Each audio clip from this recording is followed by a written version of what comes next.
lang pa. Dahil saan pa lang tayo? Maghintay lang kayo sa secret. Maghintay lang kayo. Sharon!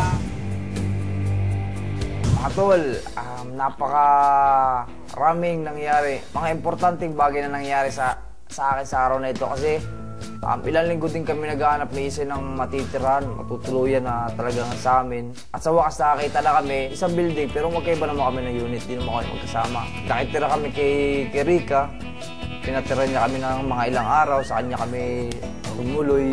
Siyempre, dapat naman pasalamatan namin si Rika. Anong gift natin kay Rika? Oh, bigyan niyo na lang ako ng 100,000, okay na. Free discount din. Ito lang regalo ko din sa'yo, Bes. Manimiss ko na din kayo. Thank you, Jason. Saan to? Para maisip mo kami lagi, Bes. Uy, wow! Kailangan mo to! Bes. Dapat marunong ka lang mag-alaga ng sarili mong bahay, sarili mong gamit. On your own, di ba? Pero i-guide mo muna kami. Oo. Papatulong tayo sa kanya. Andito lang naman ako. Sige, Bes. Sorry. Rick, salamat ha. Bes, salamat talaga, Bes. Kaya niya.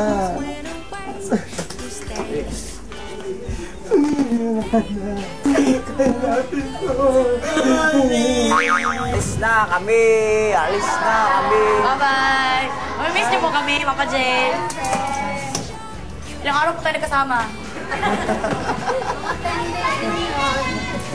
Paalam po mga kapitbahay. Parang napakasaya dahil nakita nila kami. Mabait yung mga neighborhood ni Rika dun sa tirahan niya. Sana yung tricycle namin.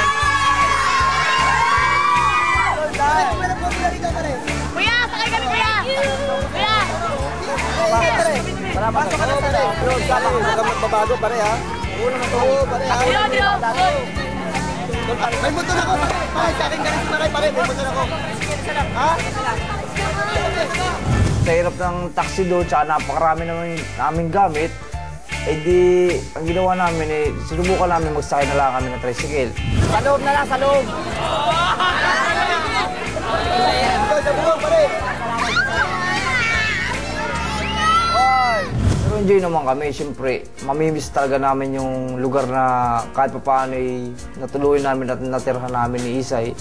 Kaya salamat talaga kay Rix sa kanyang pagiging talagang tunay na kaibigan. Yan! Bukas na TV na tayo, TV na rin tayo! Oh, pinasyo mo! Pagkaalis namin kila Tita Rika, pumunta na kami sa bago naming kondo. Social, diba? At one big happy family kami.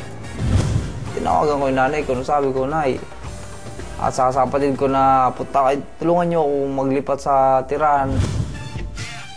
Nakikilala niyo yung kanyang nanay. At sila. Ay, makikilala niyo na pala. Nakikita niyo. Ay, tumagamit dito. Mami Clauds, ito po yung, dyan po yung enter. Tapos dyan po yung exit. Si Mami Clauds, si Mama at saka si Papa at saka kapatid ko si Undo. Si Kuan pala, si Janine. Si Janine ma. The only girl nila. Oh. Kaya na ako mamumuhay ng sarili ko kaya kailangan mo na akong umalis. Ito yung kwarto. Parang CR lang. Tulungan mo ako, Besh. Bakit? Dito ako, hindi tayo kasha. Ganito na ba ito? May gamit na kagad. Ito binili mo? Bakit ang beses mo magsalita? Bakit tayo magkakaroon? Oo, nakalagay lang dito. Ito na. Ito yung kama, pinagawa niyo. Hindi. Tapos mo lang yung gano'n-gano'n? Hindi yan.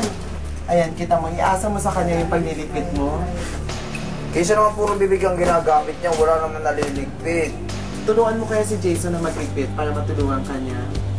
Napakasaya ko, saka proud na proud ako dahil kumbaga first time ko magtira sa kondo. Tignan mo nga, di ako marunong kasi. Ano kasi paglilinis yan? Di ba ang linis na tawag mo? Pakita mo sa kanya kung paano kasi. Ganito ang maglinis. O, ganito ko Huwag nagdikini. reklamo ka ng reklamo. Ganyan, i-roll mo lang. Roll it first, and then live it up. After you live it up it, you're gonna scratch your arms, and then... But I don't want pang leather. Uy, Isay, bilis na. Papakita ko pa sila doon sa akin naman unit. Hindi naman tayo sa akin ng unit. Mabigat yung mag-overlook tayo. Ano number na? Ikaw, besh. Wow! Ito ngayong kuan, ba naman? Yung kabila, ano yun? Kwarto din? Kwarto din, dalawa Kwarto din to. Okay na. Bagay po sa inyo, sakit po kasi kayo. Dalawang magiging kwarto dyan, yung isa akin, yung isa sa inyo. Ito yun na itong aming bahay. Na napakaganda. Mapatira ko man lang sila sa kahit siguro mga ilang taon doon sa tirahan na medyo maganda kondo. Tsaka yun, medyo unti-unti nang nangyayari yung mga pangarap ko na dati na hindi ko naman akalain na mangyayari sa akin buhay ngayon. Tagal kaya ako dito sa Maynila. Daan lang, sipag lang. Tsagaan lang yan. Tinulungan nila kami mag-ayos sa aming gamit, tsaka binigyan rin nila kami ng mga advice. Ika, thank you. Nay, Jason. Nay, mami. Pag may kailangan kayo ha, sabihin nyo lang ako. Ako yung totoong Manila girl. Kinabukasan, itong si Isay, napakadami niyang ginawa. Talagang napakadami, halos lahat ng oras sa kanya.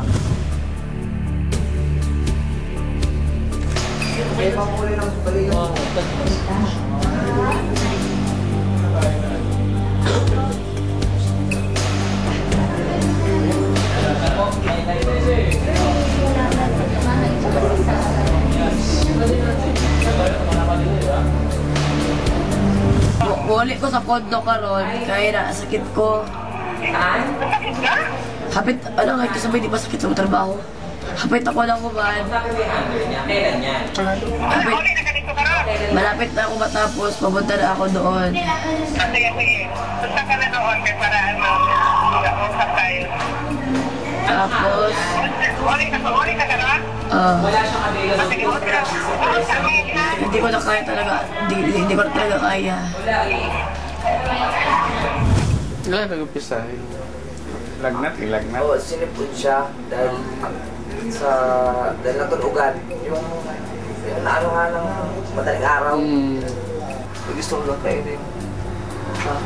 Ano? Pa? Mangga. May magic ako rin.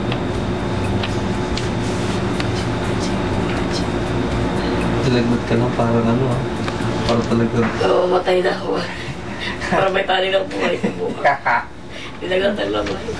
Gusto na pahinga, umiyak pa. Lumipad siya galing langit. Hindi, sakit ang parang may munding. Hindi, paano kung magsaradan lang? Bakit siya hindi parang walang sakit? Manhid. Takot ang mga sakit sa kanya kasi sa pangalan parang na word. Sa kanya pangalan parang dengue. Lagi niya so. Parang nasisikipan siya sa lugar. Parang nasisikipan siya. May endorsement yan yung gatas. May endorsement yung gatas. Ano pangalan ng gatas? Gatas ng aso. Asong Felicin. Sipon lang. Tapos, kailangan na ng pahinga-pahinga na talagang kailangan. Sobrang pa. Wala po. Jason, by the way. Sandali ko kuha ako.